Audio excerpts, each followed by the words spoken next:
I never thought a random Friday evening would shatter my world. But that's the thing about betrayal. It doesn't announce itself.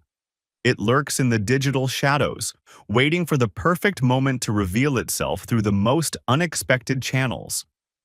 My name is Nathan Fitzgerald, and I'm about to tell you how Google's street mapping cars documented the destruction of my 11-year marriage in a single photograph that anyone in the world could see.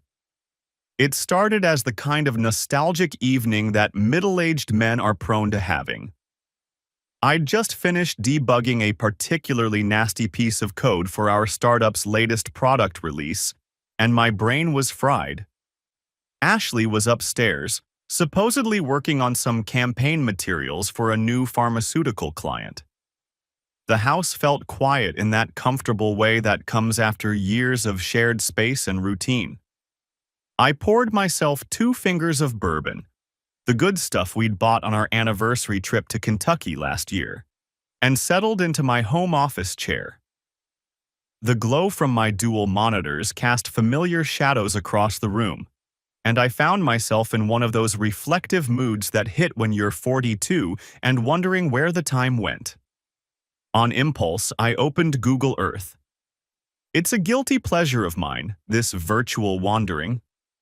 Ashley used to tease me about it, calling me her digital explorer, when she'd catch me virtually strolling through Tokyo streets or examining satellite views of remote islands. There's something almost meditative about it, the ability to go anywhere without leaving your chair.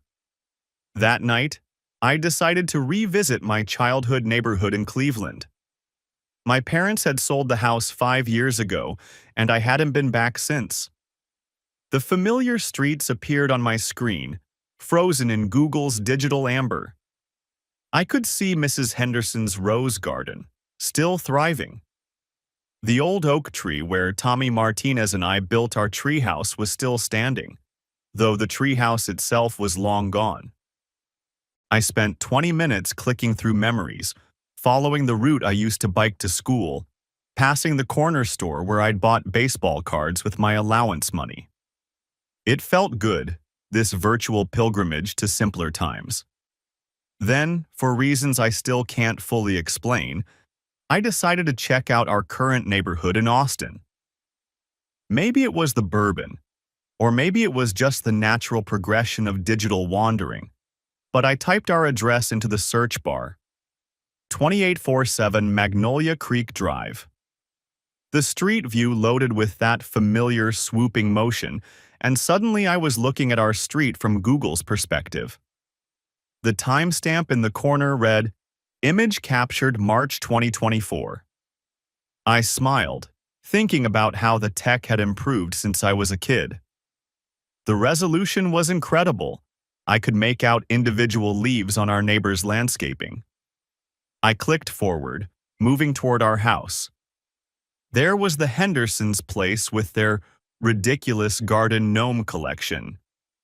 There was the Patel family's Tesla parked in their driveway. And there, coming into view, was our house.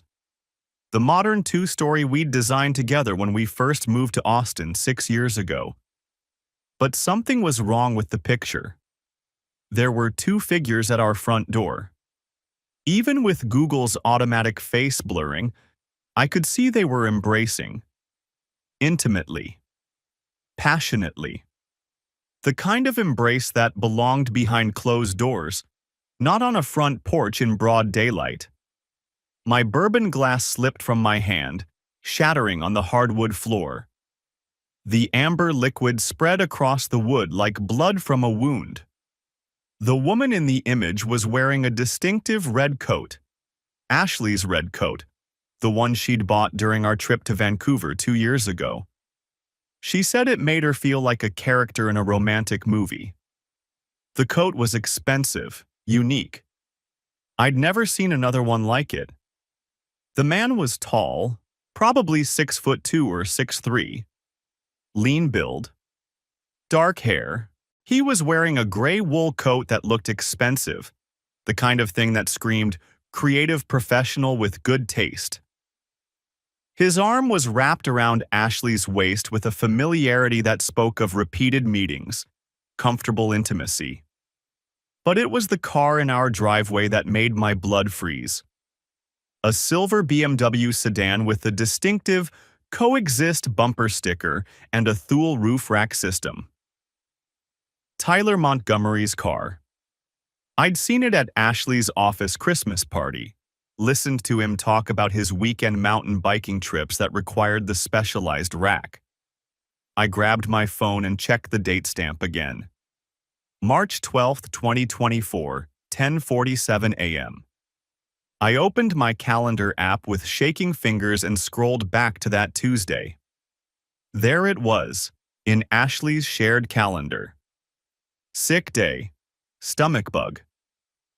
She'd called me that morning, her voice weak and raspy, saying she felt terrible and would be staying in bed all day. I'd even offered to come home and take care of her, but she'd insisted she just needed sleep. Don't risk catching it before your big presentation, she'd said. Always thinking of my career, my Ashley. Except she wasn't sick, and she wasn't in bed, and she sure as hell wasn't alone. I stared at the image for what felt like hours, though the clock said only 10 minutes had passed. My mind kept trying to rationalize what I was seeing. Maybe it wasn't Ashley. Maybe the coat was similar, but not identical. Maybe Tyler was helping her with something work-related, and the embrace was just friendly. But even as these thoughts formed, I knew I was lying to myself.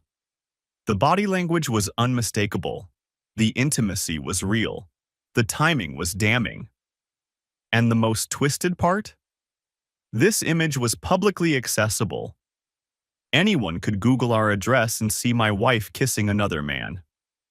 Our neighbors, our friends, Ashley's parents who lived an hour away and sometimes drove past our house on their way to their favorite restaurant. Anyone. I took a screenshot. Then another. I saved the GPS coordinates. 30:30:07 degree N, 97.7551 W. I documented the exact viewing angle and zoom level. Then I realized something that made my programmer's brain kick into overdrive. Digital evidence could be volatile. Google updated their Street View images periodically. This photograph might disappear during the next mapping cycle. I opened a new browser window and navigated to the Internet Archive's Wayback Machine. I saved multiple cached versions of the page. I used 3 different screenshot tools to capture the image from different browsers. I even used my phone to photograph my computer screen, creating multiple layers of documentation. By the time I was finished, I had 17 different copies of the image stored across 4 different platforms. If Ashley or Tyler somehow convinced Google to remove or update the image, I'd still have proof. Proof. The word sat heavy in my mind. Proof of what exactly? That my wife was having an affair? I'd suspected as much for months, though I'd tried to suppress those nagging doubts. The late nights, the new clothes, the way she guarded her phone like a state secret. The mysterious Tyler from the Montgomery agency who kept coming up in conversations about her pharmaceutical campaigns. I'd met Tyler Montgomery exactly once, at Ashley's office Christmas party. Tall, confident, with the kind of easy charm that made people gravitate toward him. He'd shaken my hand and complimented my Lucky brand shirt, somehow managing to identify the brand just by looking.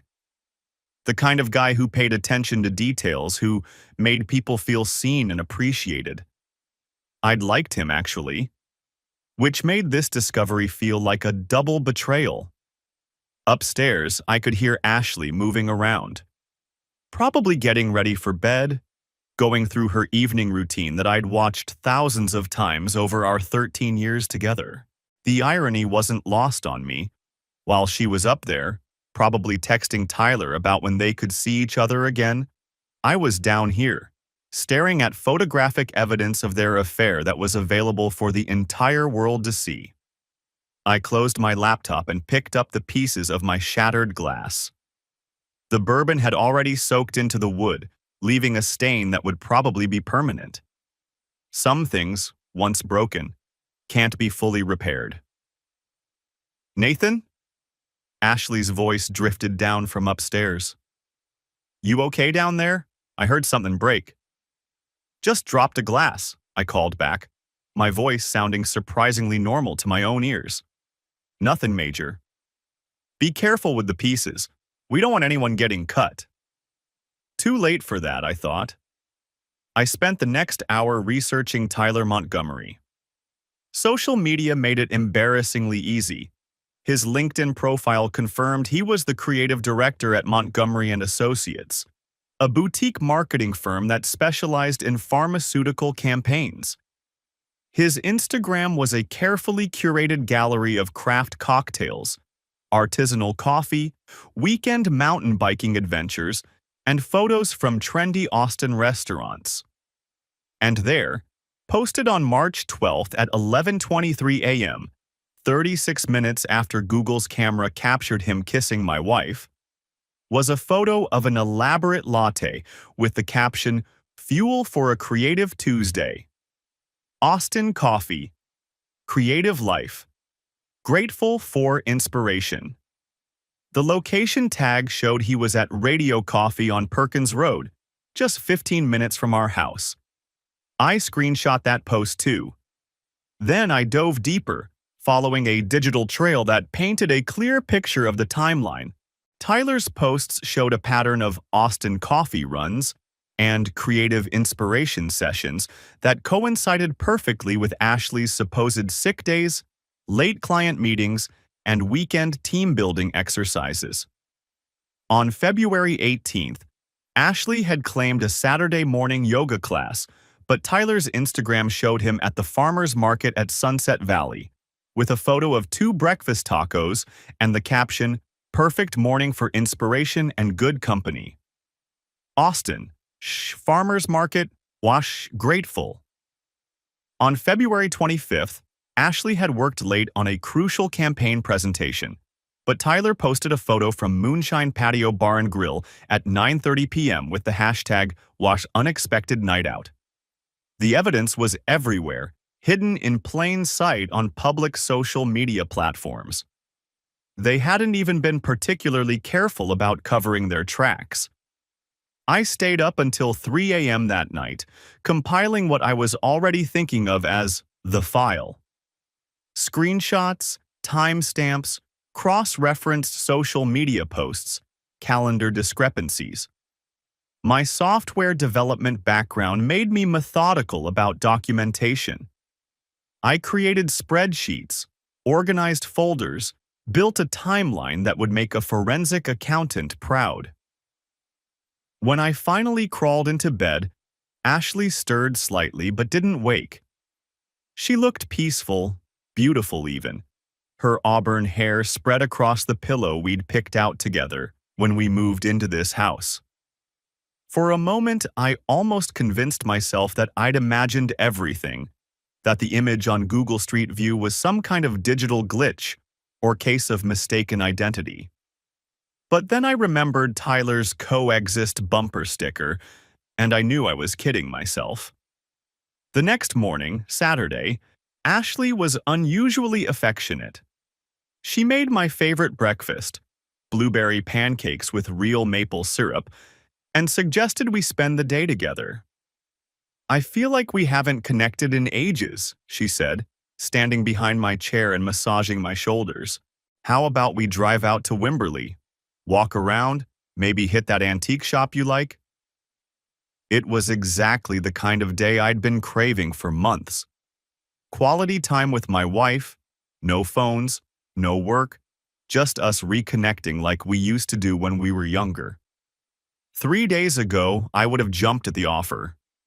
Instead, I sat there eating pancakes that tasted like cardboard, wondering if this sudden attention was guilt-driven or if Tyler was simply unavailable today. Actually, I've got some work stuff to catch up on, I lied. Big presentation Monday, maybe next weekend? Ashley's face fell for just a moment before she recovered. Of course, honey. I understand. Work comes first. She busied herself cleaning up the kitchen, and I caught her checking her phone 3 times in 5 minutes. When it buzzed with a text message, she grabbed it quickly and typed a response with the speed that comes from frequent practice. Tyler needs some campaign feedback, she said, not quite meeting my eyes. I'll probably need to run into the office later. On Saturday? You know how these pharmaceutical campaigns are. FDA approval processes don't wait for weekends. I nodded and made appropriate supportive husband noises, all while mentally adding this exchange to my growing file of lies. Ashley left around noon, dressed in jeans and a casual blouse that somehow looked effortless and expensive at the same time. She kissed my cheek and promised to be home by dinner. I'll pick up Thai food from that place you like, she said. The moment her car pulled out of the driveway, I was back at my computer. But instead of hunting for more evidence, I found myself doing something else entirely.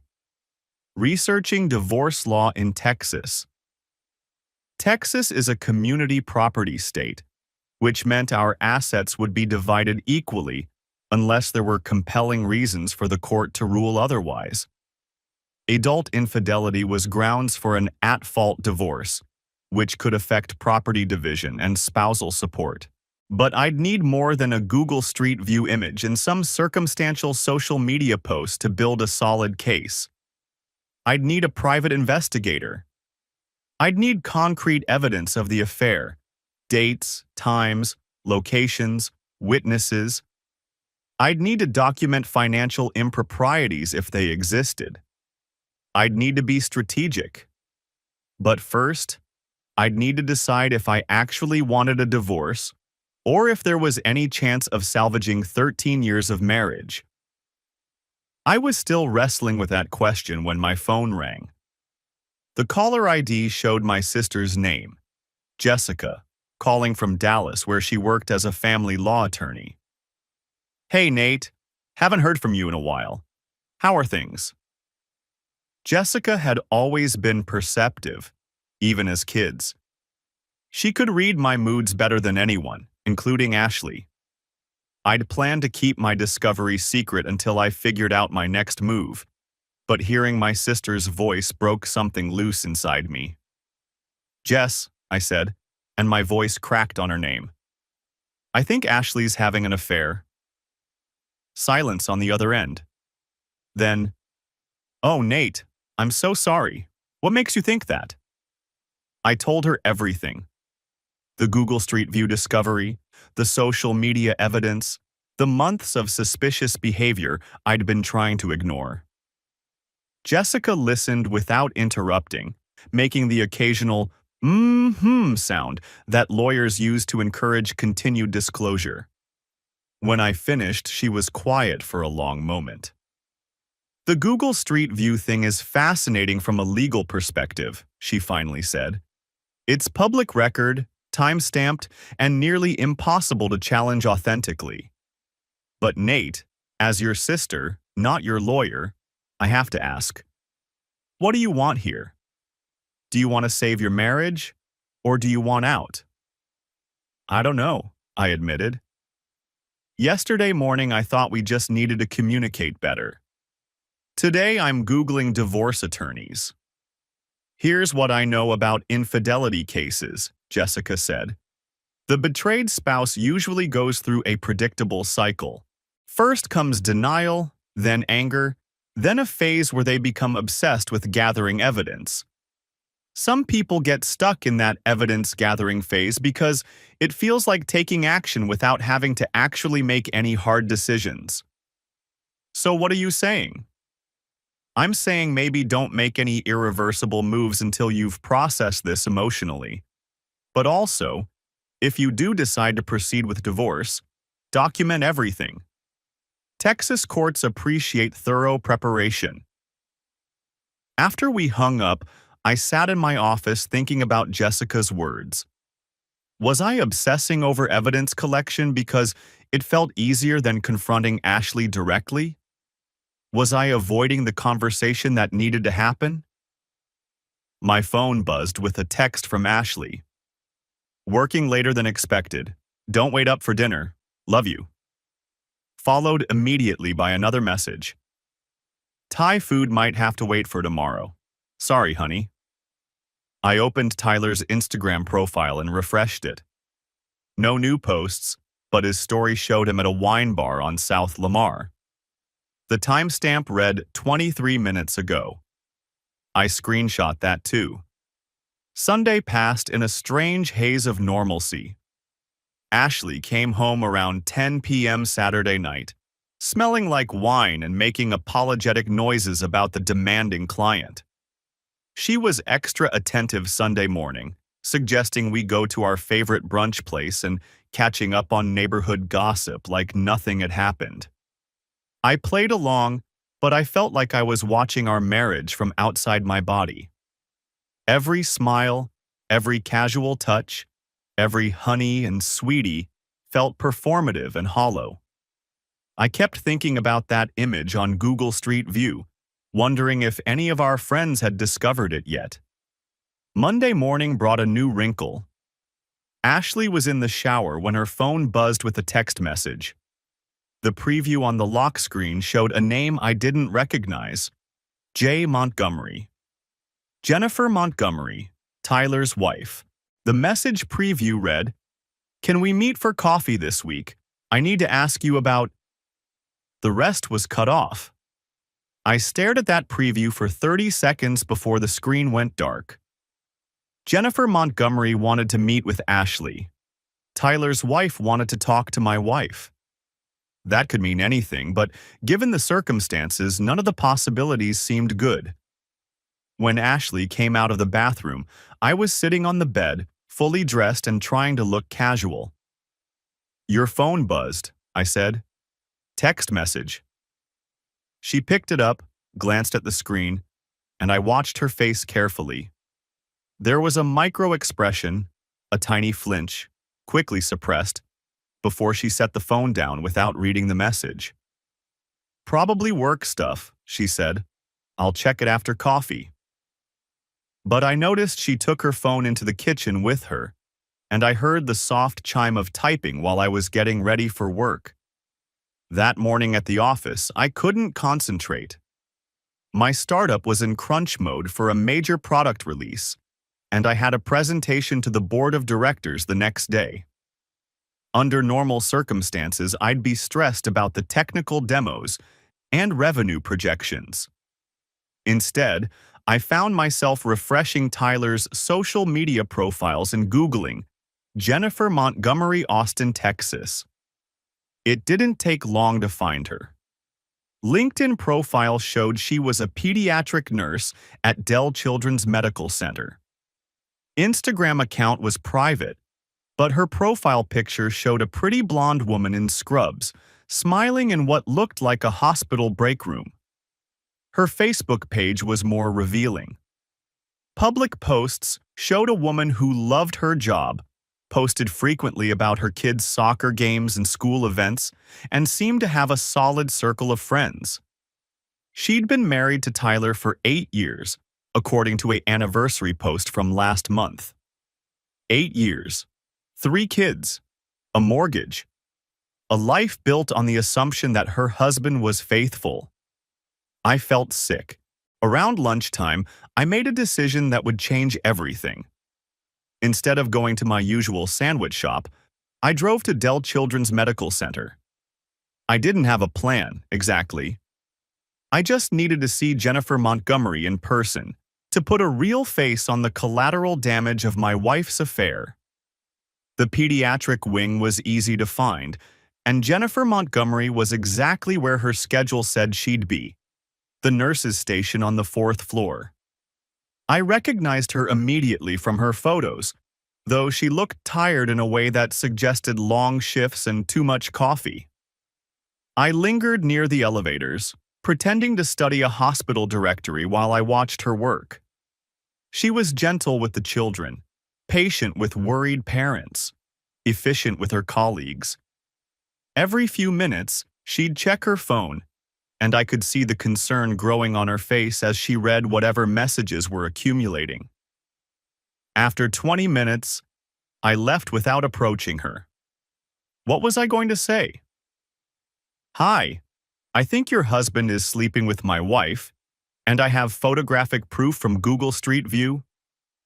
But seeing Jennifer Montgomery, seeing the real person who would be destroyed when this all came out, crystallized something for me.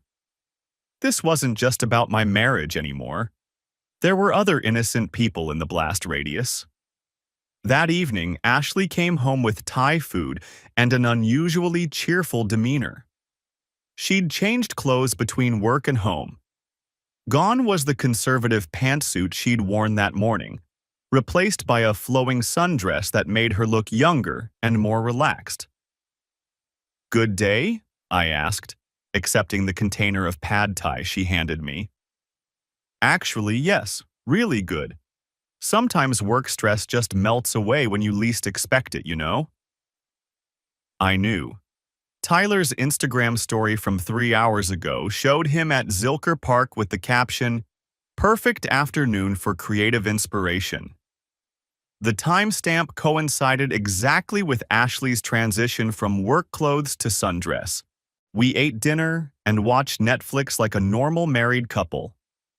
Ashley curled up against me on the couch during a documentary about Antarctica, and for a moment, I could almost pretend that everything was fine.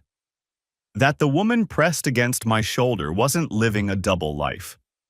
That the Google Street View image was a bad dream. But then her phone buzzed with a text message, and she shifted away from me to check it. I caught a glimpse of the sender. Tyler M. "Work stuff?" I asked casually. "Yeah, just some campaign details for tomorrow." She set the phone face down on the coffee table, but I noticed she turned off the notification previews. That night, as Ashley slept beside me, I lay awake staring at the ceiling and thinking about Jennifer Montgomery checking her phone at the nurse's station, worry creasing her face as she tried to figure out why her husband was becoming increasingly distant and distracted. I thought about Ashley's parents, who adored their son-in-law and bragged to their friends about their daughter's successful marketing career and stable marriage. I thought about our shared friends, who would inevitably be forced to choose sides when this all exploded into the open.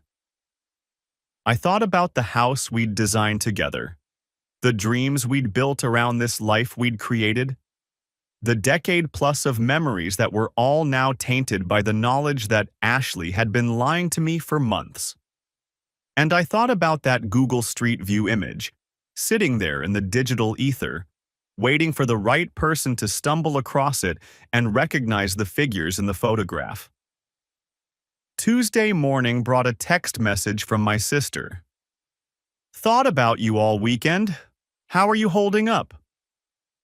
I was in my car, sitting in the parking lot of my office building, trying to summon the motivation to go inside and pretend to care about software development and quarterly projections. "Not great," I typed back. "Haven't confronted Ashley yet. Still gathering evidence." "Nate, as someone who's handled dozens of these cases, you have enough evidence. The question is what you want to do with it." She was right, of course. I had photographic proof, corroborating social media posts, a detailed timeline of lies and deception. I could march into any divorce attorney's office in Texas and walk out with a strong case for an at-fault divorce that would likely result in favorable property division and minimal spousal support obligations. But something was holding me back from taking that final step. Maybe it was the sunk cost of 13 years together. Maybe it was fear of starting over at 42. Maybe it was just the human tendency to cling to familiar pain rather than face unknown uncertainty. Or maybe it was something else entirely. A growing sense that I wanted Ashley to face consequences that went beyond just divorce proceedings. I wanted her to experience the same shock and humiliation I'd felt when I discovered her betrayal. I wanted Tyler to lose more than just his marriage. I wanted them both to understand that actions have consequences, especially in an age when everything is documented and nothing really disappears. That's when I started thinking about the public nature of the Google Street View image in a different way. It wasn't just evidence, it was a weapon. And unlike private detective photos or hacked text messages, it was completely legal for anyone to view and share. Google had captured the moment and served it up for public consumption. I didn't need to break any laws or violate anyone's privacy to expose them. I just needed to make sure the right people knew where to look. Wednesday evening, Ashley announced she'd be working late again. Another campaign deadline, another client emergency, another night of Tyler and the team really need to push through some creative concepts. "You've been working a lot of late nights lately," I said, keeping my tone mild and supportive. "This new pharmaceutical account must be really demanding." "You know how it is," she said, touching my arm in the way she used to do when we were newly married, and she wanted to express affection. "But the Montgomery agency is really making a name for itself in pharma marketing. This could be huge for my career." The Montgomery agency. Named after Tyler, I presumed. Ashley wasn't just having an affair with a colleague. She was having an affair with the agency's founder and her direct supervisor. The power dynamic made everything worse somehow. "Well, don't work too hard," I said, "and drive carefully. There's supposed to be some weather moving in later."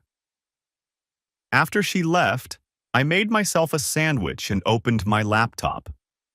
Instead of continuing my evidence collection or researching divorce attorneys, I opened a new browser tab and navigated to a website I'd been thinking about for days. Nextdoor. Nextdoor was the neighborhood social networking app that connected residents within specific geographic areas. Our neighborhood had an active community of about 400 households, and people posted everything from lost cat notices to restaurant recommendations to warnings about suspicious activity. I'd been a lurking member for years, occasionally reading posts but rarely contributing. Ashley was more active, sometimes commenting on local business recommendations or neighborhood events. But I'd never posted anything myself. Until tonight. I created a new post with a casual tone. "Has anyone else checked out their house on the updated Google Street View? I was looking at our street and noticed some really interesting details in the new high-resolution images. Just curious if anyone else has taken a look at the March 2024 update for our area." I included a helpful link to Google Street View, preloaded with our street address but not zoomed in on any particular house. Anyone who clicked the link would see a general view of Magnolia Creek Drive, but they'd have to navigate to specific addresses themselves. I posted it and closed my laptop, feeling like I'd lit a very long fuse. Thursday morning, I had 12 responses to my Nextdoor post. Most were neighbors sharing their own discoveries. Mrs. Sears had spotted her garden mid-bloom. The Johnson family was excited to see their new fence installation documented, and several people mentioned they'd never thought to look up their own addresses before. But one response made my pulse quicken. "This is so cool. I never realized how detailed these images were. You can see everything: cars, people, even what people are wearing. It's like a snapshot of a specific day in the neighborhood."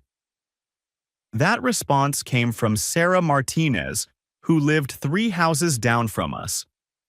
Sarah was active in the neighborhood book club, organized the annual block party, and was generally well connected to local social networks. Thursday evening, Ashley came home at a reasonable time, bearing takeout from our favorite Mexican restaurant and acting unusually attentive. She asked about my day, listened to my work stories, and suggested we plan a weekend getaway. "I feel like we've both been so focused on work lately," she said, spooning guacamole onto her taco. "Maybe we should drive out to Fredericksburg, do some wine tasting, stay at that bed and breakfast we liked." It was a thoughtful suggestion, exactly the kind of thing the old Ashley would have proposed when she sensed distance growing between us. For a moment, I wondered if I'd misinterpreted everything. Maybe the Google Street View image had an innocent explanation. Maybe Tyler really was just helping with work, and their friendship had been misconstrued by a perfectly timed photograph. But then Ashley's phone buzzed, and she glanced at it instinctively before catching herself and flipping it face down. The movement was so quick, so practiced, that it screamed guilt.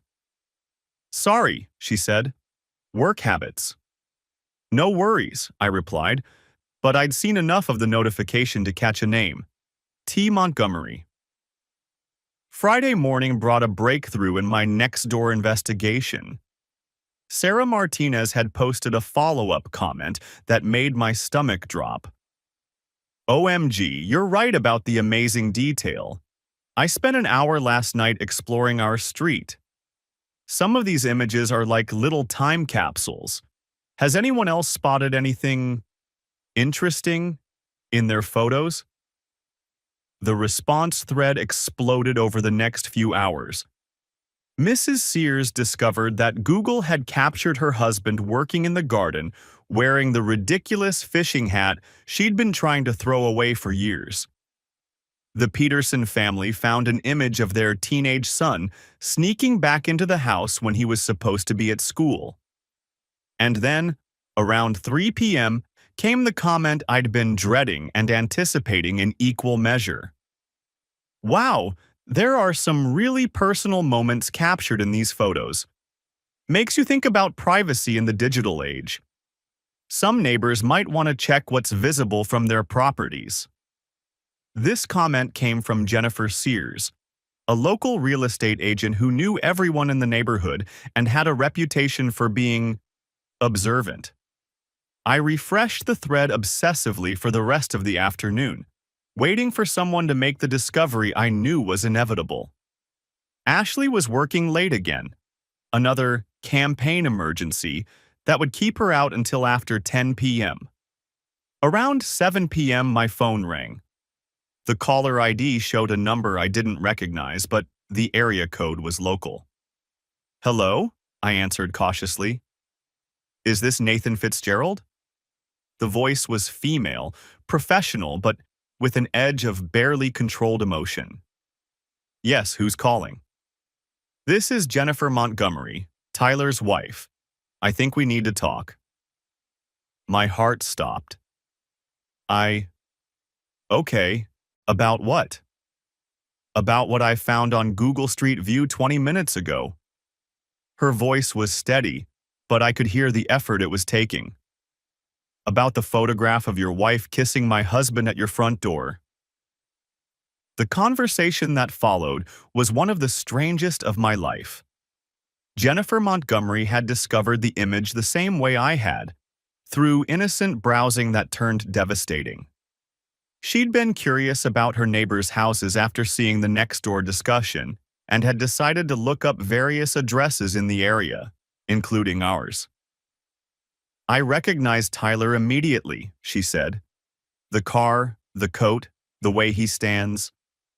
And I remembered that day, March 12th, because it was when he came home acting strange and distant. He said he'd had a difficult client meeting.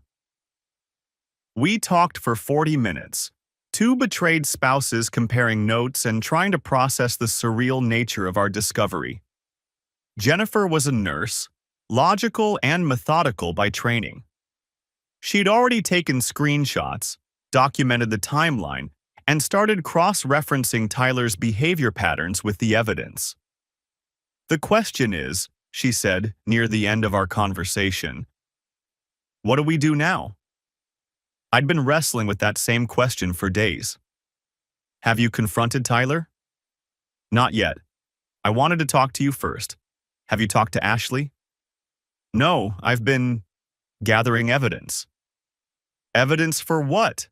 Are you thinking divorce? I honestly don't know. A week ago, I thought we just needed better communication. Now I'm questioning everything about our marriage. Jennifer was quiet for a moment. Nathan, can I ask you something? Do you think they have any idea how public this image is? Do they realize that anyone can see it? That question had been nagging at me too. Probably not. Most people don't think about Google Street View as surveillance. They probably assume their private moments are actually private. So they have no idea that this photograph exists. I doubt it. Another pause. Maybe they should find out. The way she said it made me sit up straighter. What do you mean? I mean, maybe instead of us confronting them privately, we let them discover the image the same way we did. Let them experience that shock. Let them realize that their affair has been documented and publicly accessible for months. It was a devious idea, and I felt a dark satisfaction in considering it. Ashley and Tyler thought they were being clever, sneaking around behind our backs while maintaining the facade of devoted spouses. They had no idea their secret had been photographed and published for the world to see. How would we do that? I asked. I don't know yet. But I think they deserve to experience the same shock we did. Don't you? After we hung up, I sat in my empty house thinking about Jennifer's suggestion. The ethical part of my brain pointed out that orchestrating their discovery of the image was manipulative and vengeful.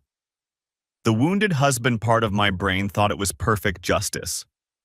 By the time Ashley came home that night, 10:30 p.m., smelling like wine and Tyler's cologne, I'd made my decision. Saturday morning, I suggested Ashley and I have coffee at Radio on Perkins Road, the same coffee shop where Tyler had posted his creative inspiration photo on March 12th. Ashley seemed surprised but pleased by the suggestion. It's been forever since we've done a Saturday morning coffee date, she said, selecting an outfit with more care than the occasion warranted. This is nice. We drove to Radio in separate cars. I claimed I might need to stop by the office afterward.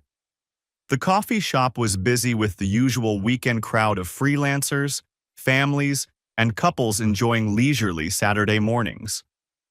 We found a table near the window, and Ashley ordered her usual oat milk latte, while I got a regular coffee.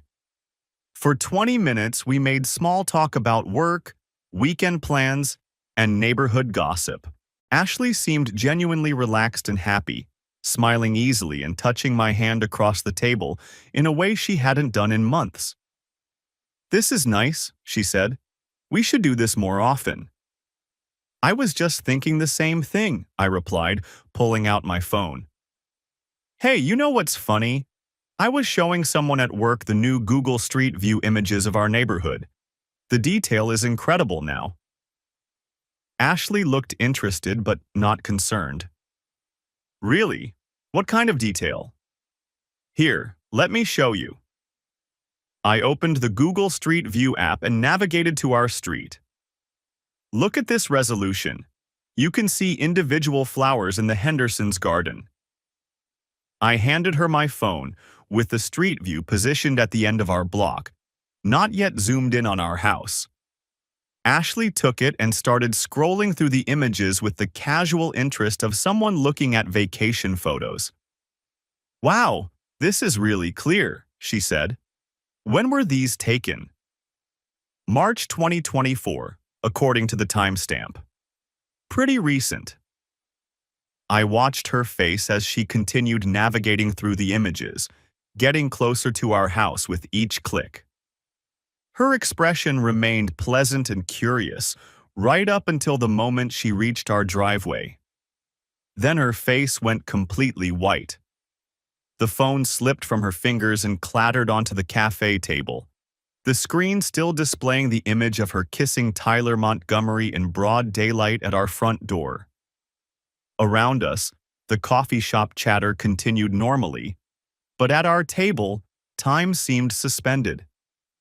Ashley stared at the phone for what felt like an eternity, her mouth slightly open, her eyes wide with shock and growing horror. "Oh my God," she whispered. "Oh my God, Nathan, I can explain." "Can you?" I asked, my voice remarkably calm. "Can you explain why you're kissing Tyler Montgomery at our house on a day when you called in sick from work?" "Nathan, please, it's not what it looks like.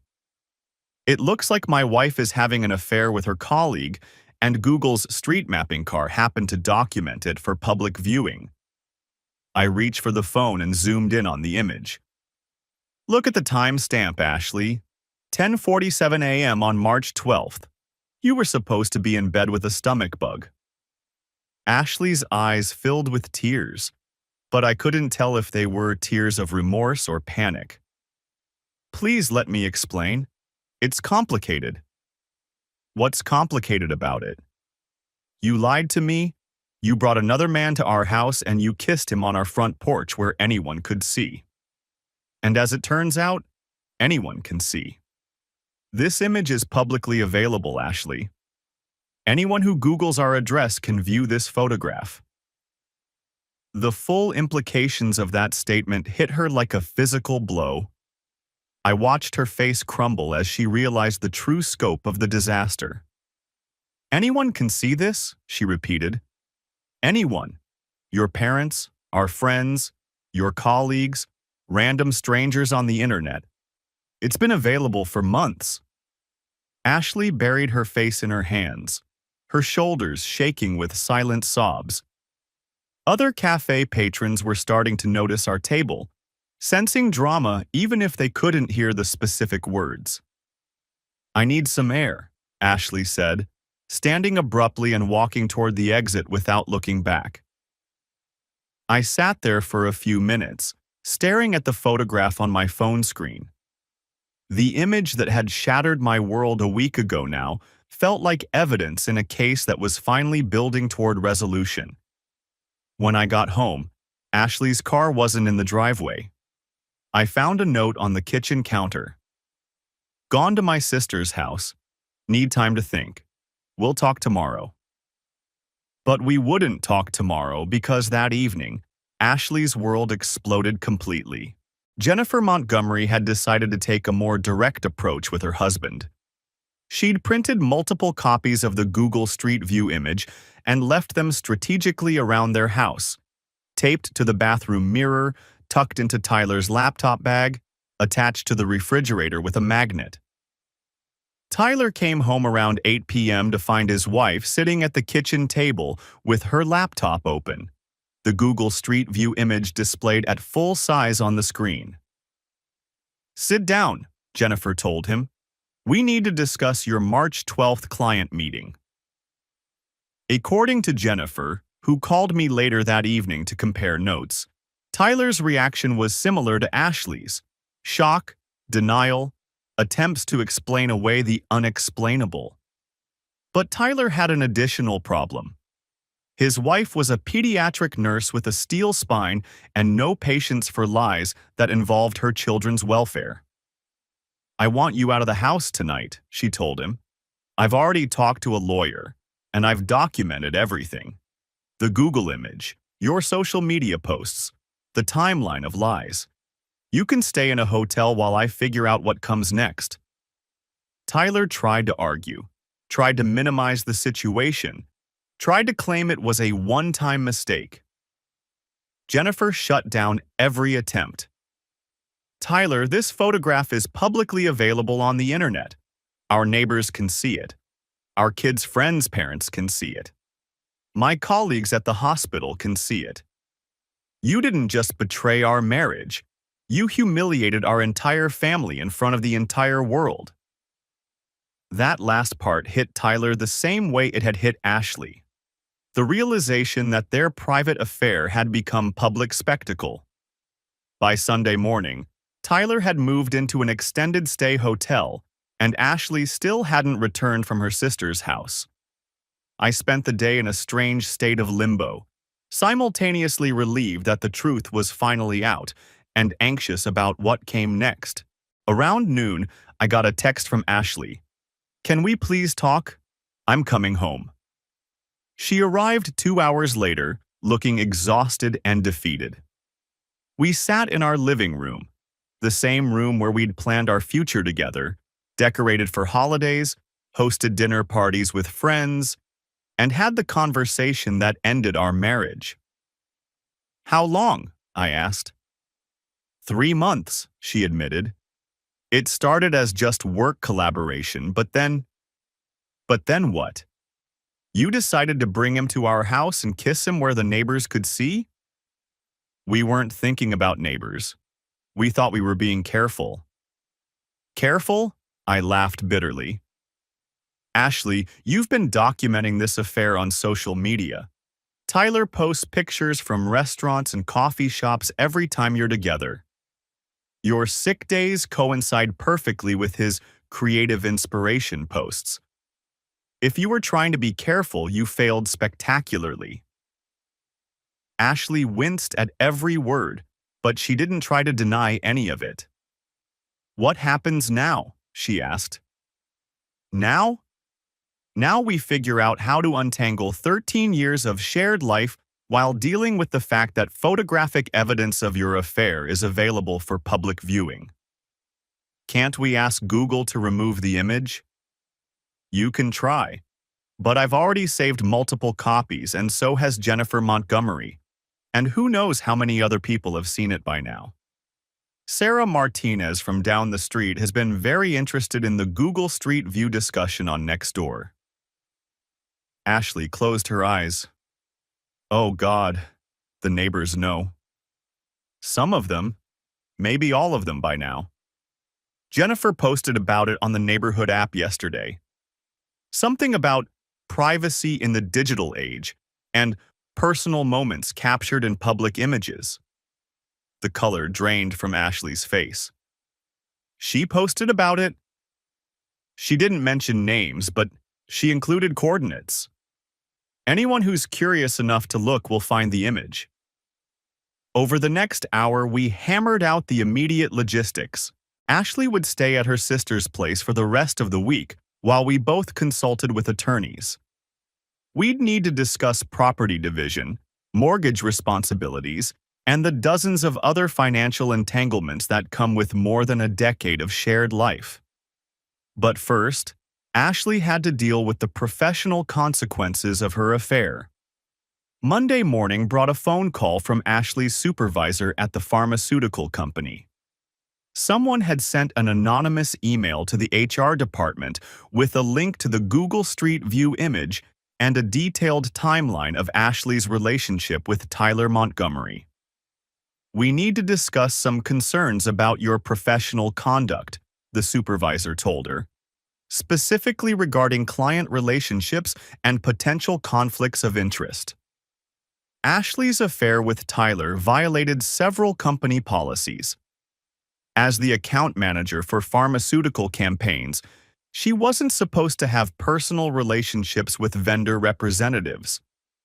The company had strict ethics guidelines about conflicts of interest, and Ashley's failure to disclose her relationship with Tyler constituted a serious breach.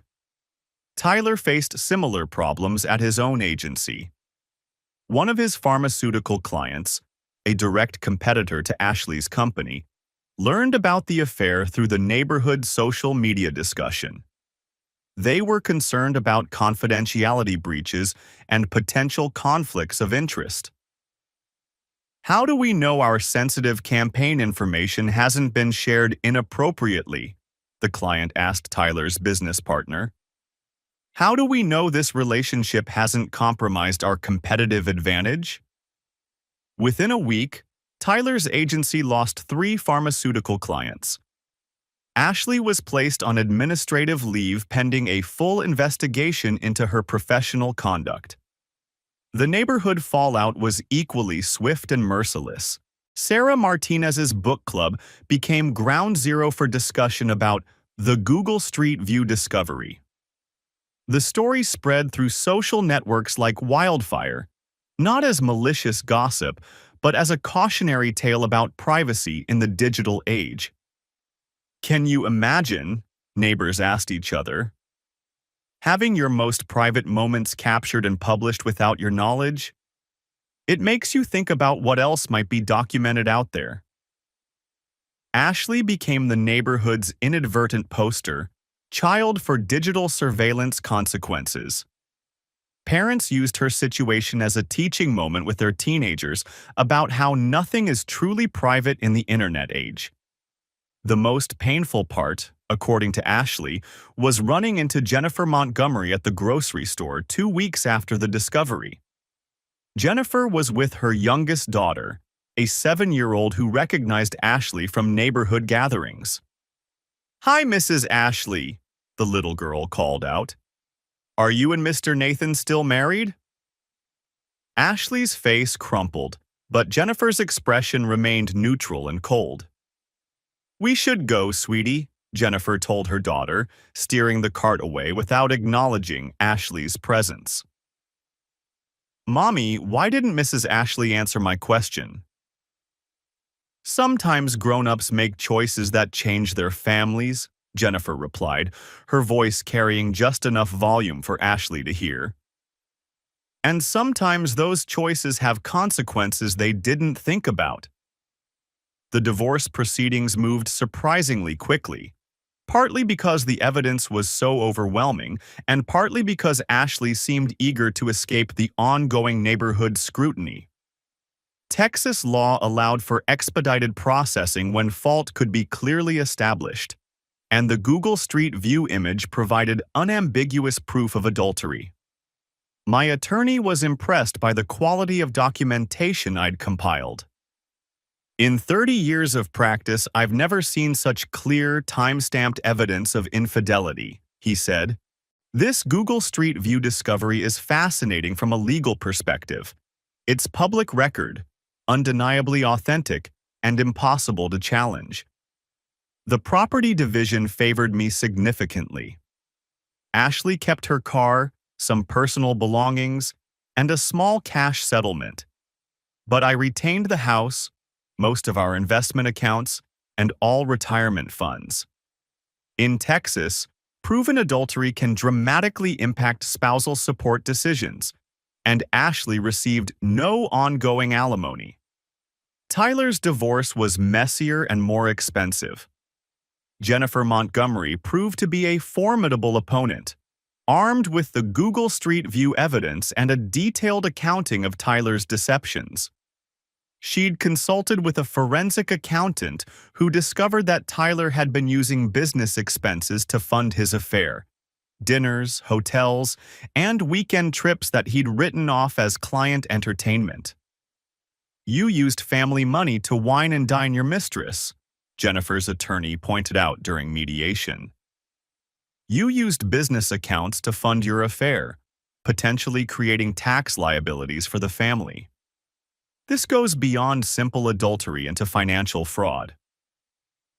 Tyler lost his house, half his business ownership, and faced ongoing child support obligations for 3 children. His affair had cost him not just his marriage, but his financial stability and professional reputation. 6 months after the Google Street View discovery, I ran into Tyler at a coffee shop in downtown Austin. He looked older, tired, and was working on a laptop that suggested he was freelancing rather than running his own agency. "Nathan," he said, looking up from his computer with a mixture of embarrassment and resignation, "how are you holding up?"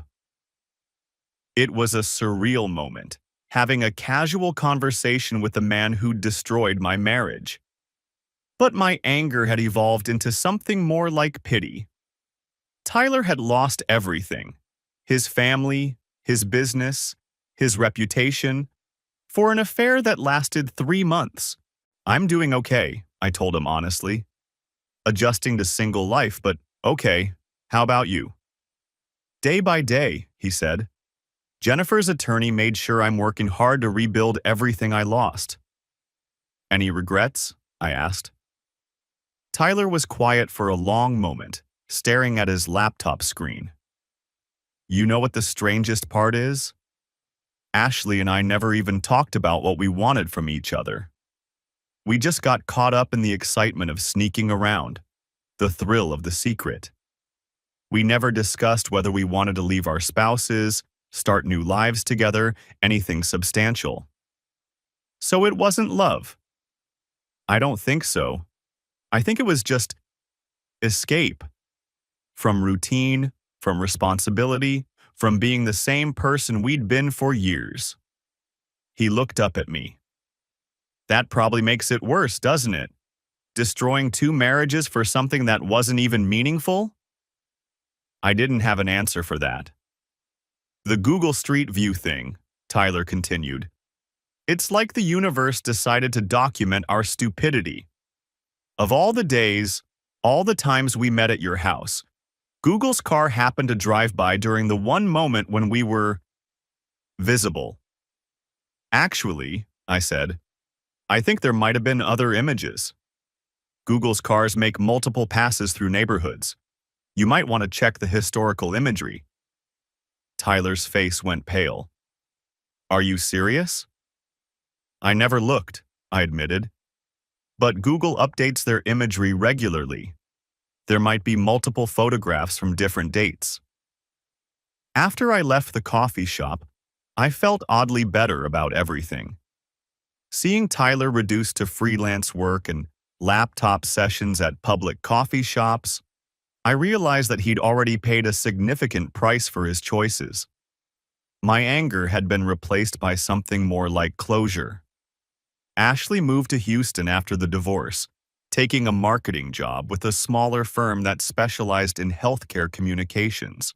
She'd rebuilt her career, but according to mutual friends, she struggled with anxiety about her digital footprint. The Google Street View image was still accessible, still showed up when people searched our old address. She's terrified of social media now, our mutual friend Linda told me during a chance encounter at the grocery store. Won't post anything personal, barely maintains a LinkedIn profile. I think the whole experience traumatized her about digital privacy. I understood that anxiety. The Google Street View discovery had made me hyper-aware of how much of our lives are documented without our knowledge. Traffic cameras, security systems, satellite imagery, social media posts. We're constantly creating digital evidence of our activities. But it had also taught me something about truth and consequences. Ashley and Tyler had made choices assuming their actions would remain private. The fact that technology had documented their deception felt like a form of cosmic justice. A year after the divorce, I started dating again. I met Rachel at a tech conference in San Francisco, where she was presenting research on digital privacy and surveillance technologies. She was fascinated by my Google Street View story, not as gossip, but as a case study in unintended consequences of ubiquitous data collection. Your experience represents a fascinating intersection of personal privacy and public documentation, she told me over dinner. Google's street mapping project was designed to help people navigate cities, but it accidentally created a surveillance network that captures intimate human moments. Rachel's academic perspective helped me process the entire experience in a healthier way. Instead of seeing the Google Street View discovery as the end of my marriage, I started viewing it as the revelation of problems that already existed. The technology hadn't caused Ashley's affair, it had simply documented it. The camera didn't make your wife unfaithful, Rachel pointed out. It just made her unfaithfulness visible. In some ways, that's a gift. Imagine if you'd gone years without knowing. building your life around a false foundation. Rachel was right. The Google Street View discovery had been painful, but it had also been liberating. I'd spent months sensing that something was wrong with my marriage, questioning my own instincts, wondering if I was being paranoid or oversensitive.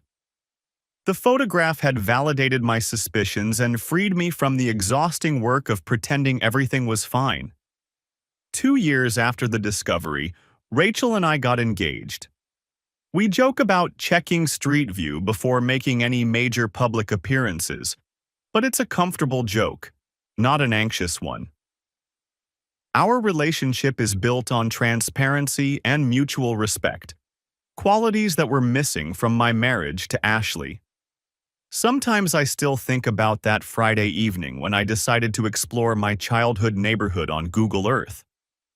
If I'd chosen a different nostalgic journey, if I'd closed my laptop after looking at Cleveland, if I'd never thought to check our current address, I might still be married to Ashley, still ignorant about her affair, still building my life around a lie.